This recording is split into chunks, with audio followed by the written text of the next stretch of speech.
Bueno, ahora sí recibimos con un fuerte aplauso, por favor, al señor Andrés Lerner. Bienvenido, periodista. Te podemos encontrar los domingos de 17 a 19 en Con la Nuestra en Radio 10. Sí. Y también escribís en Ámbito y formás parte de C5N. Exactamente. ¿Qué tal? ¿Cómo va? Bien, muy bien. Aquí estamos pasando esta semana que vienen varios frentes ahí para atacar, para defenderse. Bueno, primero gracias por la invitación y está muy bueno estar un día como hoy justamente en una radio hecha por y para trabajadores, así que gracias, de verdad. No, bueno, eso es algo que siempre marca Fede, ¿no? Que este medio tiene la particularidad de no tener, digamos, la bajada de la patronal, ¿no? Que es algo que ocurre. Así que, bueno, tenemos otra mirada, ¿no? Tenemos la libertad de por ahí ver las cosas o decir ciertas cosas que... Sí, el objetivo a ver, siempre hablamos por ejemplo, lo veíamos ayer cuando se movilizaba la gente, cómo de alguna manera los medios reproducen una mirada, primero con un prejuicio, no sé si con un prejuicio en general antisindical, propiamente con las organizaciones sindicales. Creo que hay como un encono de parte de los medios de comunicación. Te diría que ni siquiera, no sé si es de los medios de comunicación propiamente, o hay como una cultura de la comunicación que fomenta como más, por ejemplo, ayer resaltaban la condición de no organizado de la manifestación de la gente, que tiene su valor, por supuesto. Entonces, bueno, nosotros desde acá como que queremos tener una mirada de reivindicación de esa organización y de la opción de lo gremial, digamos, como forma, o sea, vivir nuestra condición de trabajadores organizados, reivindicando la organización gremial. Siempre habrá algún dirigente chanta, como hay en todos los ámbitos, como hay empresarios chantas, como hay, no sé, representantes religiosos chanta, como hay todo chanta. Pero la organización en sí misma, bueno, nosotros la reivindicamos mucho, así que... Y sabes que es curioso, porque habitualmente, qué sé yo, lo que estamos en un país, no sé, subdesarrollado, como en vía de desarrollo, como es Argentina, miramos mucho a los países desarrollados y en estos días escuchamos mucho de, en tantos años, viste, este discurso del presidente que dicen, no sé en cuántos años vamos a ser como Estados Unidos, no sé en cuántos años vamos a ser como Francia.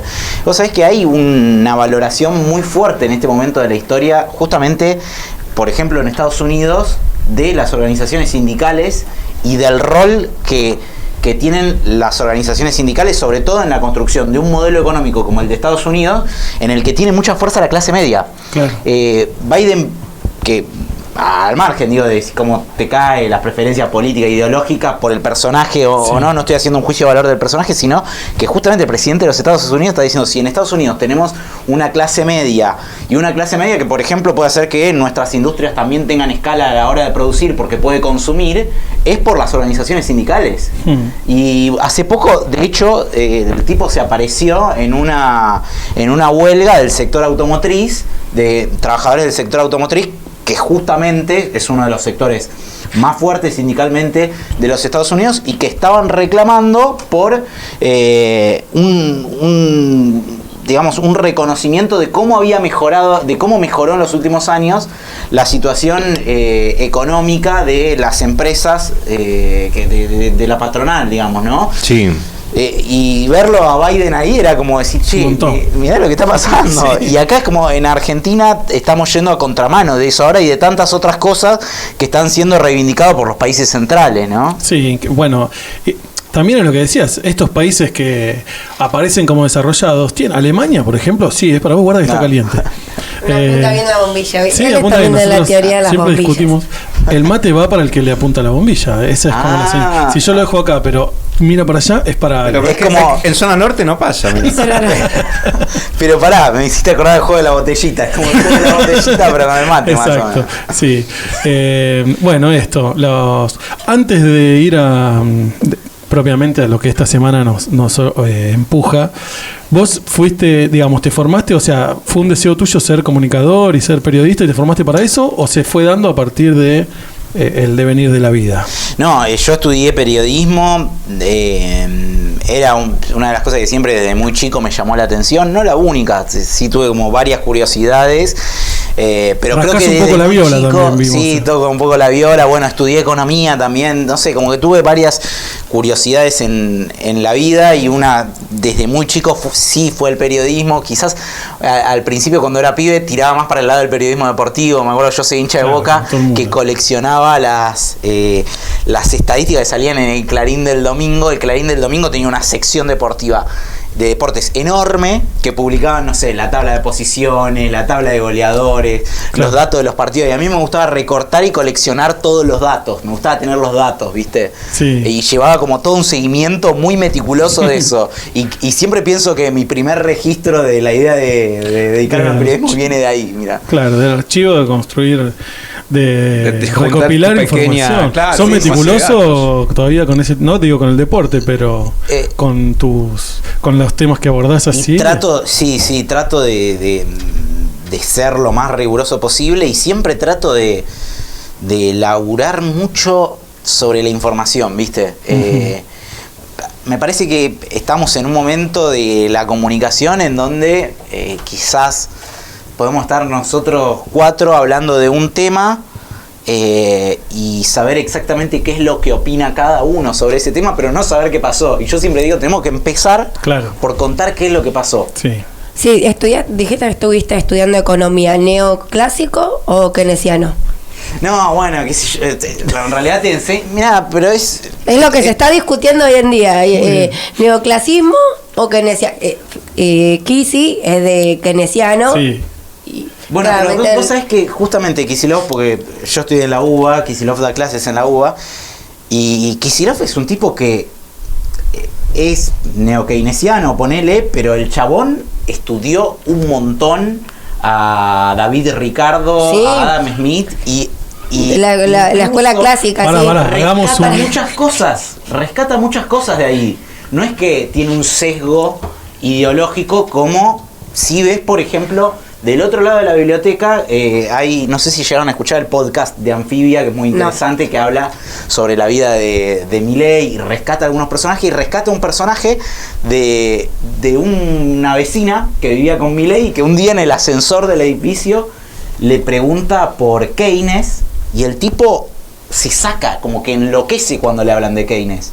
Bueno, Kicillof no tiene eso. Kicillof es un tipo que evidentemente, seguramente con parte de la teoría liberal no coincide, pero sí se metió a estudiar a los autores. Sí, Adam Smith es el padre del liberalismo clásico, digamos. Sí, del liberalismo como que son clásico. las dos ideas. No, acá la persona formada en economía lo puede desarrollar mejor. Los pero básicamente vienen del marxismo, ¿viste? Levantan esa teoría. No sé si de viene del economía. marxismo. Tiene que ver con la intervención o no del Estado en la economía. El keynesianismo cree que el Estado tiene que intervenir. Y el liberalismo, cualquier parecido con la realidad actual. Sí. No hace falta y aparte yo leí una frase que es terrible, que dice: no importa el desempleo, hay que controlar la inflación. En el neoclásico, la economía neoclásica. Y era igual, o sea, es lo que estamos viviendo ahora. O sea, es como viví el libro, porque es total de librito, y te puede salir mal. Ya claramente y que además va, bueno, todavía no lo cerraron el Banco Central, cerraron el Congreso, el Banco Central todavía no lo cerraron, el Banco Central está vigente, y justamente, o sea, los bancos centrales en el mundo, hay bancos centrales que tienen, digamos, por ejemplo, el Banco Central Europeo tiene una sola misión, que es proteger el valor de la moneda. La Reserva Federal de Estados Unidos no. La Reserva Federal de Estados Unidos tiene que proteger el valor de la moneda, y también tiene que apuntar hacia el pleno empleo. Y en Argentina el Banco Central tiene una función más similar a la de los Estados Unidos. Tiene que proteger la actividad económica y también el valor de la moneda. Bueno, el valor de la moneda no lo viene protegiendo muy bien, seamos sinceros, ¿no? Y creo que también por eso llegamos a donde llegamos, me parece. Sí, sin duda que por eso llegamos a donde llegamos.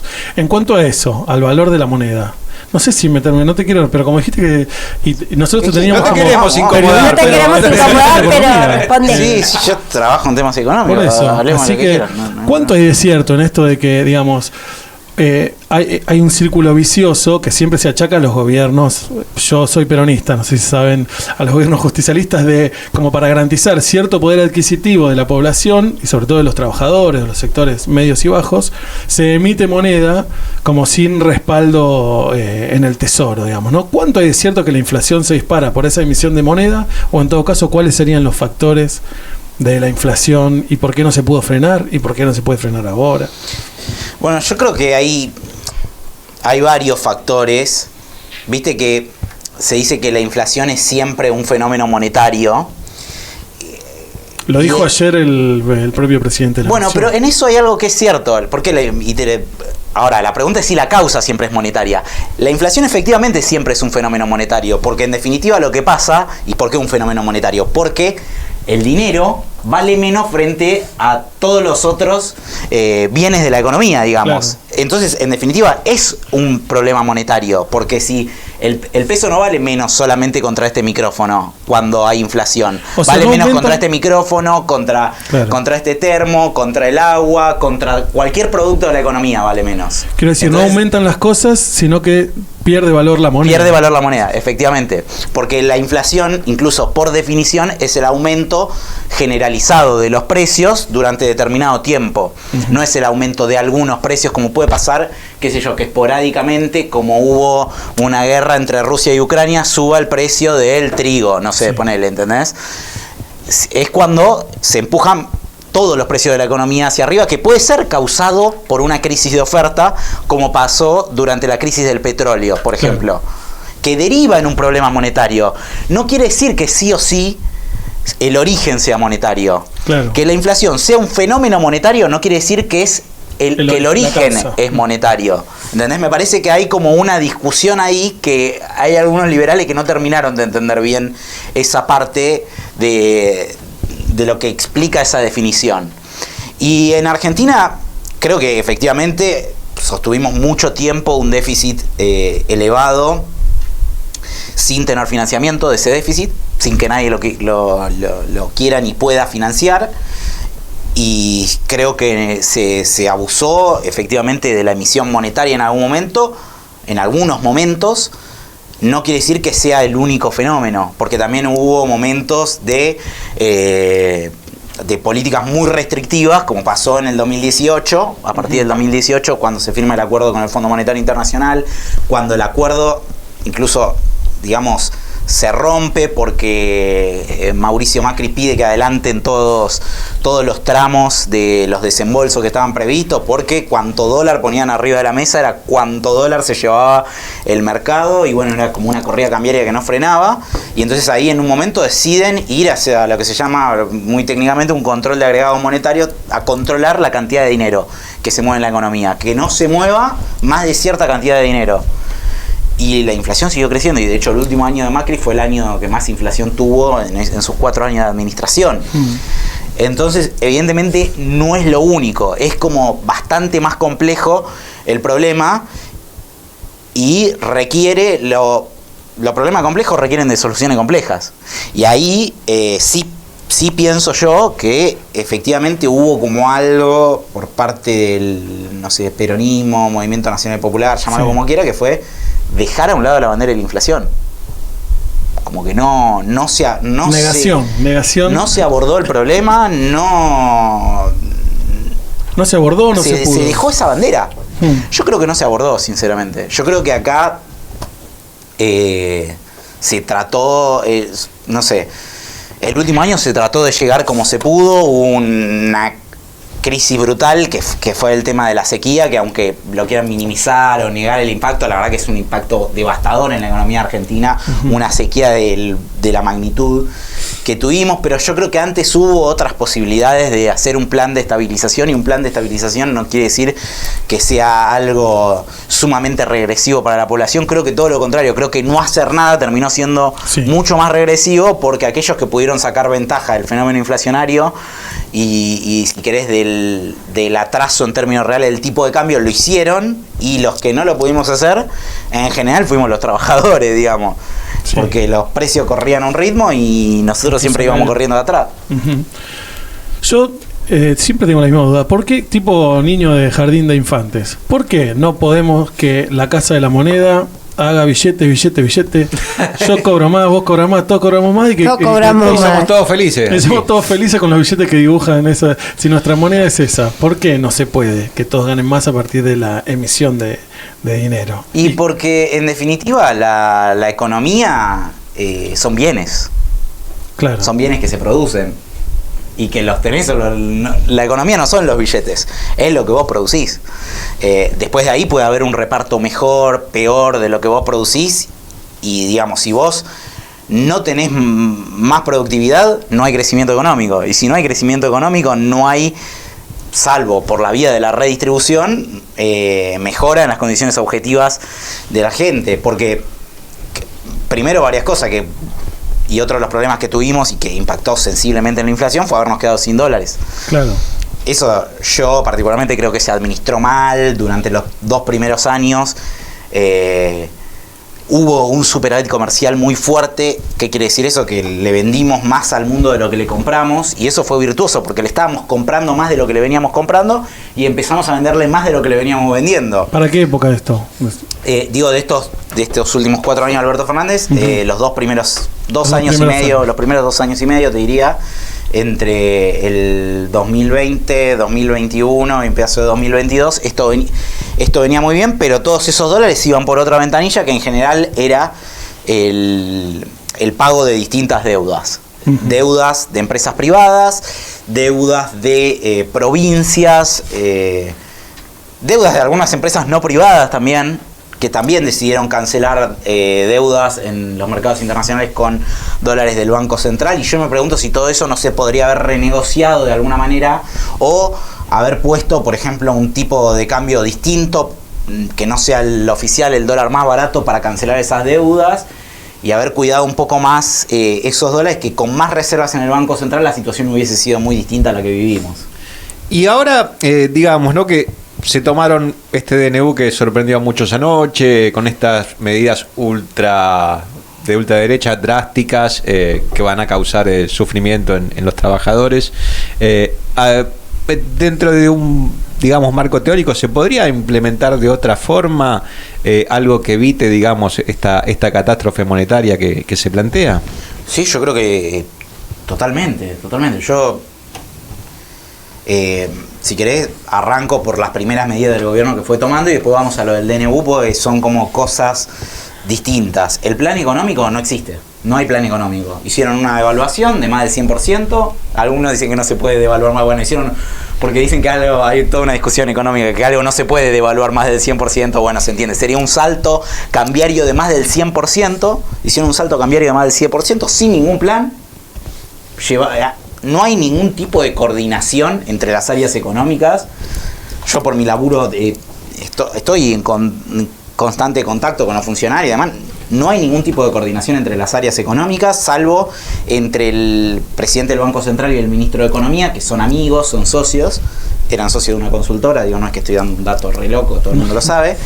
Pero después no hay coordinación. Hicieron un salto cambiario de más del 100%, y la corrida esta vez no la tuviste en el sector financiero, no la tuviste en los bancos, la corrida la estás teniendo en la economía real, todos los días viendo qué es lo que pasa con los precios de los supermercados, qué es lo que pasa con el precio de la nafta. A mí me pasó algo que yo creo que también muchos tratan de operar en la economía argentina con los manuales de economía ortodoxa y con un Excel que para la economía argentina, en la situación que está hoy, no funcionan.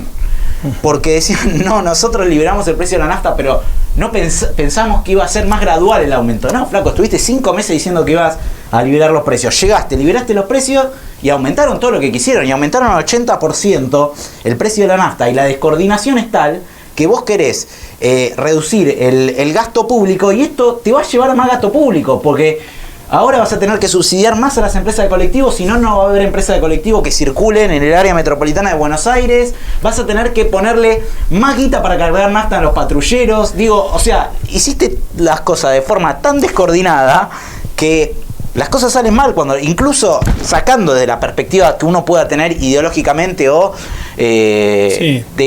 sino en la aplicación misma del plan. Claro. Primero, eso, si se podía hacer de otra manera, sí. Los países que salieron de problemas grosos de inflación lo han hecho en general no con planes ultramente ortodoxos como este, sobre todo al nivel de inflación que tiene Argentina hoy, que es un régimen de alta inflación.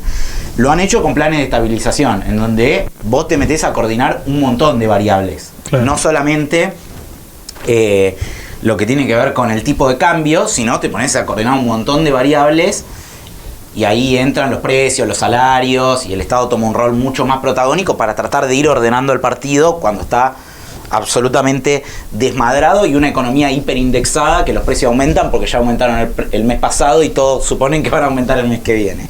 Con respecto al DNU, hay un montón de cosas. Podríamos estar toda la tarde analizándolo. Yo creo que hay 4 o 5 cosas que son verdaderamente importantes, y sobre todo una cosa que son verdaderamente importantes, y después hay un montón de otras cosas que distraen. Claro. Que distraen. Yo sinceramente creo que también esto de un mega decreto cumple un poco esa función. Claro. Porque en definitiva yo lo que veo es que el cambio estructural que hay es que hay una mega reforma laboral hecha por decreto, pasando por encima de la Constitución, de las leyes vigentes y todo, y después tenemos un montón de pequeñas leyes, regulaciones, que qué sé yo.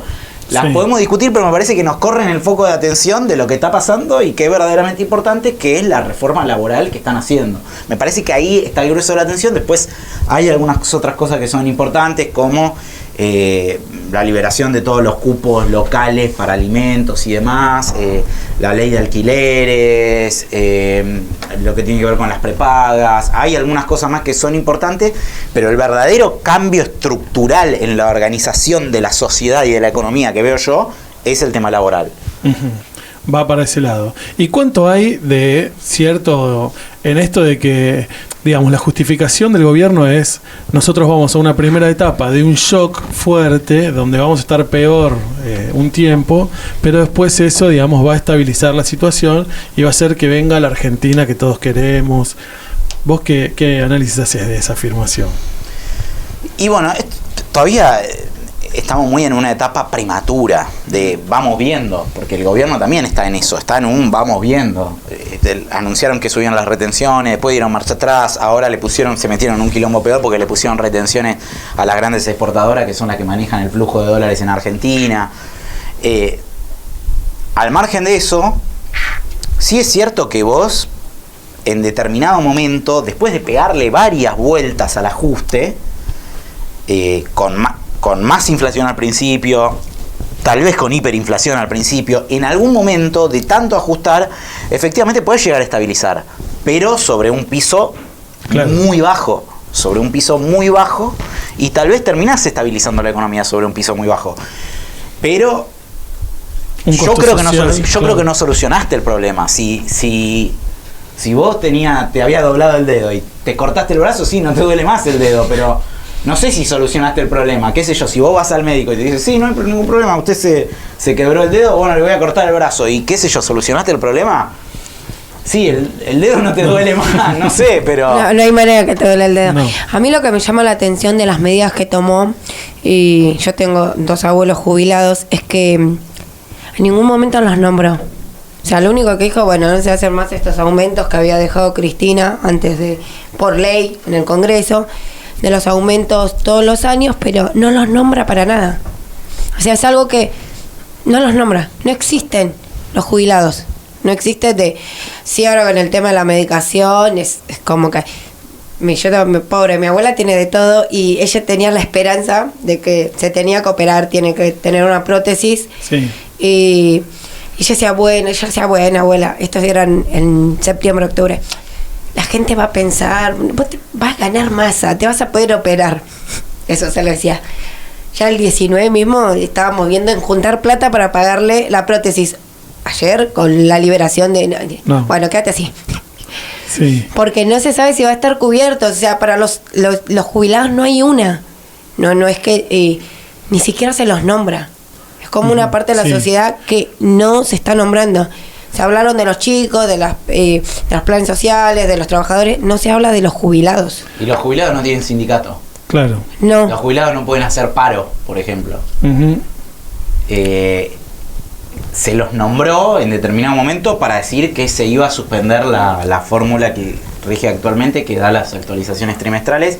Eso todavía no salió en el decreto. se tiene que discutir en el Congreso. Vamos a ver qué es lo que hacen los legisladores, porque ahí va a ser una gran responsabilidad para la oposición también ver qué es lo que hace con eso, porque no tiene mayoría en el Congreso del gobierno, entonces va a depender mucho de la postura que tome la oposición, pero es terrible, es terrible. Se habló también de eliminar las moratorias, y ahí impacta mucho en las mujeres, en las amas de casa, en las trabajadoras de casas particulares, que muchas veces los empleadores no les hicieron los aportes, y vos decís, y había algún dato que había circulado cuando ANSES lanzó la última moratoria, que era, no me acuerdo, como que solamente 2 de cada 10 mujeres o 1 de cada 10 mujeres estaban en condiciones de jubilarse sin esa moratoria en los próximos años. Es decir,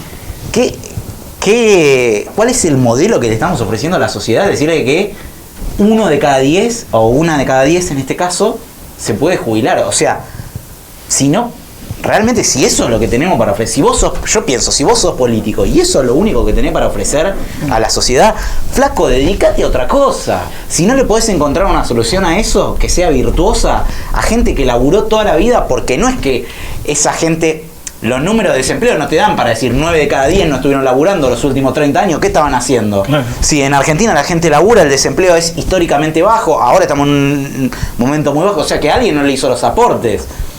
Entonces no sé, si el Estado no puede poner la guita para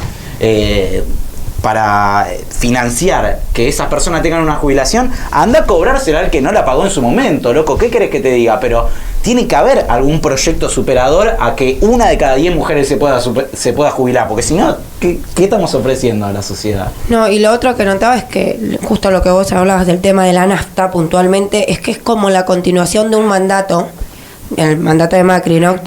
Para ser práctico, porque en el mandato de Macri se sacó de eso de que la nafta y el gasoil, ¿no? Que los combustibles suban todos parejos, porque te acordás que subían todos y tenían todas las empresas el mismo precio. Lo primero Yo creo que ahí lo primero no se sacó se sacó, viste, eso de que vos podías aumentar como querías, no iban a tener todas las no sé cómo se dice, las empresas de combustible, sí, todas al mismo precio. Se hizo primero eso y después fue por la reforma jubilatoria, que no se hace durante el periodo de Macri, no avanza con la reforma laboral, porque se pudrió todo con la reforma jubilatoria. Sí. Entonces, ahí fue como el parate y no venía. Y ahora viene, bueno, ya está, listo, metemos la reforma laboral. Sí, es como la escuela vieja. Yo no sé cuánto tienen de coordinación en esto que vos decías entre el sector, digamos, más puro de Milei con el sector de Macri, que pudo de alguna manera subirse al tren andando. Si eso es... Lo digo porque podríamos decir que el ministro de Economía efectivamente es de la banda de Macri, ¿no? Yo no estoy tan seguro de eso. No lo tengo claro, no lo termino de tener claro. Quizás es así pero a mí me parece que no. A mí me parece que incluso hubo algún cortocircuito en su momento entre Caputo y Macri. Por eso no lo tengo tan claro. Realmente, no lo tengo tan claro. Yo veo que hay una descoordinación muy generalizada. Pero no un gobierno muy generalizado, digamos. No, ni siquiera por las disputas. Yo veo que por ahora es por la improvisación. Sí creo que obviamente va a haber disputas como en todo gobierno, y sobre todo cuando las cosas empiecen a salir mal realmente, a escalar realmente. Lo que vimos ayer es ¿cómo se dice? Cuando el tráiler de lo que va a venir, porque cuando seguramente muchos laburantes ya habrán reservado su vacación y tendrán para su vacación y se van a ir en enero, febrero. Cuando vuelvan de sus vacaciones y reciban las tarifas con el componente de libertad que el gobierno le va a aplicar a las tarifas, con el componente de libertad que el gobierno le va a aplicar al transporte público, y cuando vean quizás que muchas familias van a tener dificultades para seguir mandando a un colegio privado a sus hijos, todo eso me parece que va a generar un caldo de cultivo mucho más pesado, y los que hoy aparecen en una posición bastante soberbia, te diría, como Federico Sturzenegger, que no sabemos de qué trabaja, está ahí, estaba parado como un ministro, pero no es ministro. Exactamente, fue uno de lo que más llamó la atención. Toma decisiones que van a impactar en todos los argentinos, pero, por ejemplo, si hay que judicializar ese DNU, contra Sturzenegger, que es el que lo hizo, no podemos ir porque el tipo no firma, porque no sé qué es. No ocupa ningún cargo en el gobierno concretamente hasta ahora. Bueno, esa soberbia que tenía Sturzenegger esta mañana diciendo que, qué rápido que la gente leyó el DNU, ¿no? O el propio presidente cuando dice que la gente tiene el síndrome de Estocolmo. Me parece que esa soberbia va a estar bastante tensionada. Pero por ahora lo que yo veo, más allá de posibles disputas internas, es una desorganización que viene de la improvisación. Por ejemplo, hablando del tema de las naftas, hay algo que es muy curioso. El otro día hablaba con una fuente que tengo en el sector energético, me decía, las empresas están todas, como dicen los pibes ahora, fingiendo demencia. Sí. ¿Por qué? Porque no sé si se acuerdan que Massa había congelado el impuesto al combustible para que no aumenten las naftas. Claro. Bueno, ahora las naftas aumentaron y el impuesto quedó congelado. Entonces los chabones están ganando un montón de guita. Claro. Y evidentemente, no sé, el ministro de Economía, que debe estar muy interesado además, verdaderamente lo digo, en recaudar ese impuesto porque están queriendo llegar al déficit cero, necesitan hacer caja, necesitan recaudar, pero evidentemente el secretario de Energía no lo llamó al ministro de Economía para decir, che, nos olvidamos de congelar esto que nos podría estar dando un montón de guita.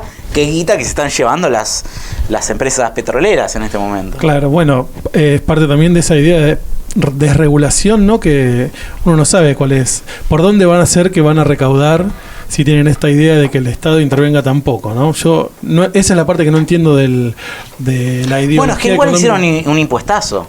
Llegaron y hicieron un impuestazo. Claro. Los liberales más locos del mundo. Un impuestazo metieron. La suba del impuesto país, suba de retenciones para todos los productos. Bueno, ahora están promulgando y seguramente lo va a conseguir la vuelta del impuesto a la ganancia para los trabajadores. Sí. Los liberales más locos. Antes de cobrar un impuesto me corto el brazo, dijo. ¿Te acordás? Salió el meme ese que tenía el león manco. Ahora, ante todas las promesas de campaña y quizás el electorado ingenuo que realmente creyó que el ajuste lo iba a hacer la casta política, que resultamos ser nosotros, ¿habrá un tiempo todavía, un romance que se extienda entre el presidente y sus votantes, o esto ya lo de ayer marcó un quiebre? No, yo creo que lo de ayer todavía no es un quiebre. Sí me parece una reacción muy rápida y que es interesante para prestarle atención que haya habido una reacción tan rápida. Pero yo no diría que todavía es un quiebre. Me parece que es muy poco tiempo. Pasó muy poco tiempo. Pasaron muchas cosas, pero pasó muy poco tiempo. Y creo que la cosa se va a poner muy áspera muy rápido igual. Entonces, me parece que efectivamente va a haber una escalada en la tensión social y una degradación de la situación social muy, muy repentina, muy brusca. Como vimos, por ejemplo, no sé, en la pandemia, yo iba caminando al canal y me acuerdo de ver ahí, el canal está ahí en la zona de Colegiales Chacarita, y me acuerdo de ver, iba a la noche en ese momento, y me acuerdo de ver muy rápidamente cómo la situación social se iba deteriorando y la cantidad de gente en la calle fue muy, muy fuerte en la pandemia. Y creo que vamos a ver algo similar. Vamos a ver algo similar de cómo se deteriora la situación social. En cuanto al rol del Poder Judicial, digamos, en esto de lo constitucional o no, del decreto y de esas formas de avanzar, ¿crees que van a asumir un rol, digamos, en función de la República? ¿O cómo lo ves? Es una buena pregunta.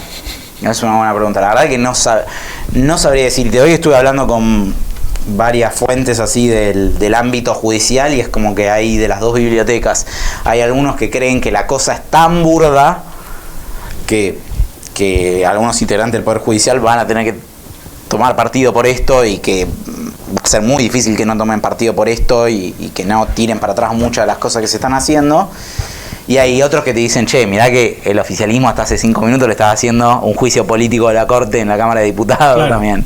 Sí. Entonces hay como una tensión, el ex oficialismo, la hoy oposición, estaba haciendo un juicio político a la Corte en el Congreso. Entonces, como que también todavía no están del todo presentados los actores en el escenario, ¿no? ¿Dónde van a estar? Capaz que en el gobierno anterior era más claro quién estaba de qué lado. Ahora, o por lo menos yo, no. Y porque hay también algunos medios de comunicación también pareciera que podrían verse perjudicados por algunas medidas. Digamos, la eliminación de la pauta oficial, como digamos, quizás perjudica a varios medios del país, a la gran mayoría. Sí, yo creo que hay como una reconfiguración del mapa político que es total, ¿no? Y que la vamos a empezar a ver ahora en el Congreso y también, ¿no? Hay que ver, por ejemplo, hay algunos de los radicales, ahí ya veía a Martín Lustó, que hoy salió por Twitter diciendo, che, esto tiene que pasar por el Congreso. Creo que hay varios del PRO, que también Pichetto dijo que esto es básicamente rompe con la República. Hay que ver cómo se rearma esto. Estamos todavía, me parece que es una historia en desarrollo y esa reconfiguración del mapa político hay que ver qué pasa con la justicia y hay que ver qué pasa con los medios. Yo, más allá de lo de la pauta, te llevo a otra cosa, te llevo a si la pregunta era concretamente por el grupo Clarín. No, era en general. Pero bueno, adelante. Porque es un factor de poder, más allá de los medios de comunicación, el grupo Clarín actualmente es un factor de poder en Argentina. Y lo que yo creo es que este es un plan que es muy agresivo contra la clase media y que Clarín históricamente es el medio de comunicación que representa a la clase media. Y antes que representar a un partido político, representa a la clase media. Yo creo que en algún momento la cosa se va a tensar tanto. Sí, se llevó puesto a todos. Que a Clarín le va a costar mucho no ponerle el micrófono a la clase media.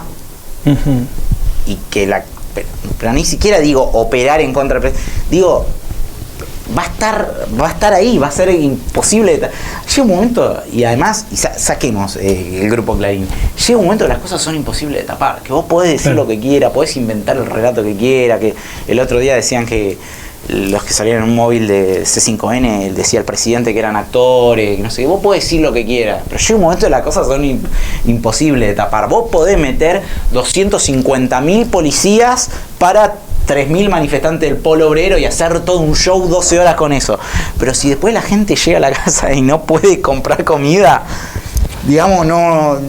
Llega un momento que todo eso pierde valor. Y ya pasó, ya lo vimos que pasó. Sí. O sea, el relato sirve por un tiempo. Sí. Después caduca. Yo tengo la última por mi parte, que es, ¿por dónde crees vos que van o deberían ir los canales de reconstrucción política o de ejercicio político de los sectores populares, digamos, de lo que decíamos, el peronismo, de los sectores populares? ¿Dónde tienen? ¿De dónde se van a agarrar? ¿Por dónde vamos a avanzar en ese sentido? ¿Qué pensás?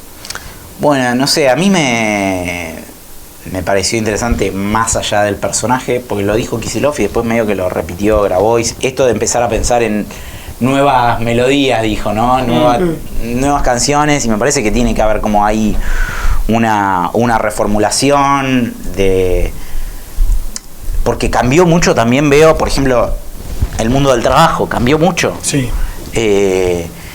Y veo, no sé, amigos míos que laburaban muchos años en relación de dependencia y terminaron renunciando para ir a manejar en las aplicaciones, porque terminaron ganando más plata manejando en las aplicaciones que en un laburo en relación de dependencia. Entonces me parece que hay que reconfigurar las propuestas en muchas cosas, reconfigurar el discurso y empezar a atajar a la gente que se está quedando afuera de todo.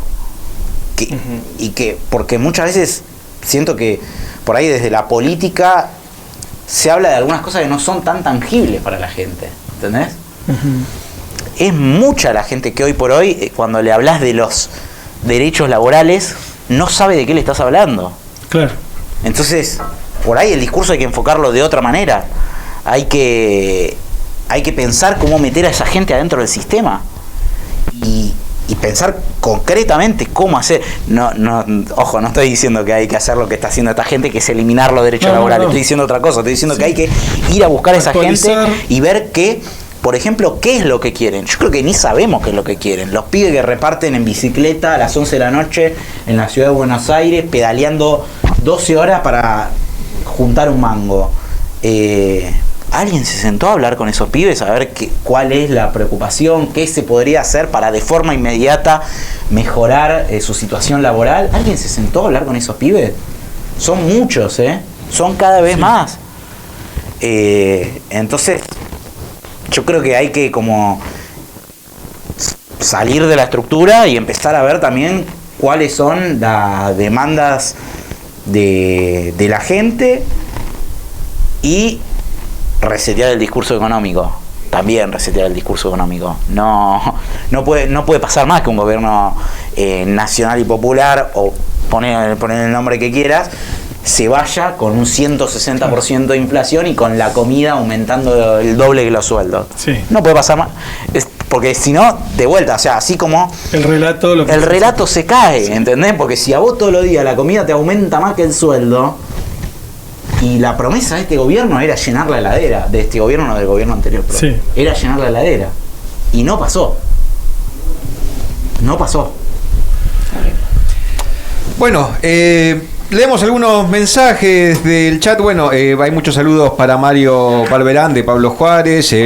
Y también, bueno, grande genio, nos dicen por acá. Candela Sadi, saludos para el equipo de Planta Permanente de Islas Maciel con Moni Moyano. Clarísimo, Andrés, dice Daniel Ferro. Así que bueno, hay mucha gente conectada. Vos como hombre de medios, ¿qué tal ves la iniciativa de Radio CTM? Bueno, me parece buenísimo. Sí. Me parece buenísimo, sobre todo pensándolo en el comienzo de la charla, ¿no? Que estuvo anclada en eso de la visión prejuiciosa que hay hacia los sindicatos y los intereses que obviamente hay en los medios de comunicación y cómo están marcados los discursos. Me parece que también eso se vio en esta elección, ¿no? Como hubo una caída muy fuerte del poder del sistema. Nunca nadie puso tanta plata en medio de comunicación, publicidad y propaganda como Horacio Rodríguez Larreta y sacó el 11% de los votos. Entonces me parece que hay ahí como... hay una reconfiguración. Hay una reconfiguración. Fue rara. Por lo menos por ahora, no digo que vaya a durar para siempre tampoco, porque las cosas son dinámicas, ¿no? Pero quedó claro que hay cosas en el debate público que hoy se disputan en otro lado también. Y entonces me parece que hay que empezar a ocupar esos otros lados de todas las maneras posibles. Bien. Bueno, podemos escucharte los días domingos de 17 a 19 en Radio 10 con La Nuestra. Sí. ¿Cómo surge el nombre del programa? Yo creo que ahora queda más oportuno que nunca. Sí. Quedó muy bien, muy bien. Quedó bueno. Más oportuno que nunca. No, a principio de año estaba como... llegó la propuesta de la radio de hacer un programa los fines de semana, qué sé yo. Yo estaba quería romper un poco. Las radios AM en general tienen nombres muy, protocolares y demás. Y me pareció que era una buena manera de pensar, y está en medio la artística del programa también está pensada en función del nombre y de un poco de dar vuelta a ese concepto de que, si hay un jubilado que cobra una jubilación es con La Nuestra, o si esto con todo La Nuestra. Y en realidad, qué sé yo, hay un montón de cosas cuando una exportadora exporta y no liquida los dólares y no cumple con las regulaciones para liquidar los dólares, podríamos decir que también en medio con La Nuestra, o cuando los empresarios no garpan los impuestos que tienen que garpar o no tienen registrados a los laburantes de la forma que lo tienen que tener registrado, también podríamos decir que es con La Nuestra porque eso impacta en la recaudación y no sé, toda una cosa así de repensar qué es eso de con La Nuestra, y se me ocurrió ir un nombre cortito y pegadizo y bueno, no sé. ¿Cuándo está entonces? Los sábados. Los domingos. De 17 a 19 y también, estás escribiendo en ámbito financiero. Sí. Te vamos a buscar después las notas de tu autoría. Y en C5N, ¿cuándo te podemos ver? De lunes a jueves con El Gato Silvestre de 20 a 21 a 30, minuto 1. Hoy es hasta las 22. Ayer fue hasta las 22, hoy hasta las 22. Y se puede extender. Y claro. No, Duro terminó casi a las 2:30. A las 12, sí, claro. Terrible. También, sí. Bueno, acá te vamos a dar unos presentes. Ay, qué genio. Bueno, esta es una botellita de nuestra CTM. Me viene bárbaro porque si no en la radio después... Y porque si tenés que correr, ¿viste? Está buena porque claro, es para correr. Abrila. Si estás justo caminando por la vereda y tenés que correr, claro, viene bien. Por la vereda, siempre por la vereda. Van a ser días en los que me parece que vamos a correr mucho, ¿no? Sí. Así que, es difícil de abrir. Nuestro amigo Andrés la quiere mostrar. Vos rompé que trae suerte. Rompe Pepe, rompe para adelante. Pepe. Está buenísima la botellita. Sí. Está buenísima la botellita. Sí. Estuvo muy buena la charla. Ya me la quisieron, en casa me la quisieron. Qué genios. Aparte, esto me hace pensar que estoy con tan la cabeza en otro lado, tema regalos de Navidad, por ejemplo, Sí, no muy claro. atrasado Eso en la quedó, materia. la Navidad en sí quedó en otro lugar. Qué genios, bueno. Bueno, Pará, y acá, ¿dónde estoy? Estoy en esa, ¿no? ahí, Estamos sí, bien. acá. Ahí. Gracias, qué genios. Bueno, Muchas y acá gracias. te doy las acciones internacionales de nuestra CTM, los proyectos de ley y esta que es una ley provincial, que es la nuestra, la 14656, que nos da por primera vez a los municipales de la provincia de Buenos Aires la posibilidad de tener convenio colectivo de trabajo, paritarias y todo lo que conlleva derechos. Para vos, para que la puedas leer, esa es la nuestra. Esta es la Esa nuestra. es con la nuestra. Y para que los intendentes se pongan las pilas, ¿no? Sí, bueno. Todos. Esa es la nuestra. De un lado y del otro del mostrador, ¿no? Totalmente. Que se pongan las pilas los intendentes. Sí.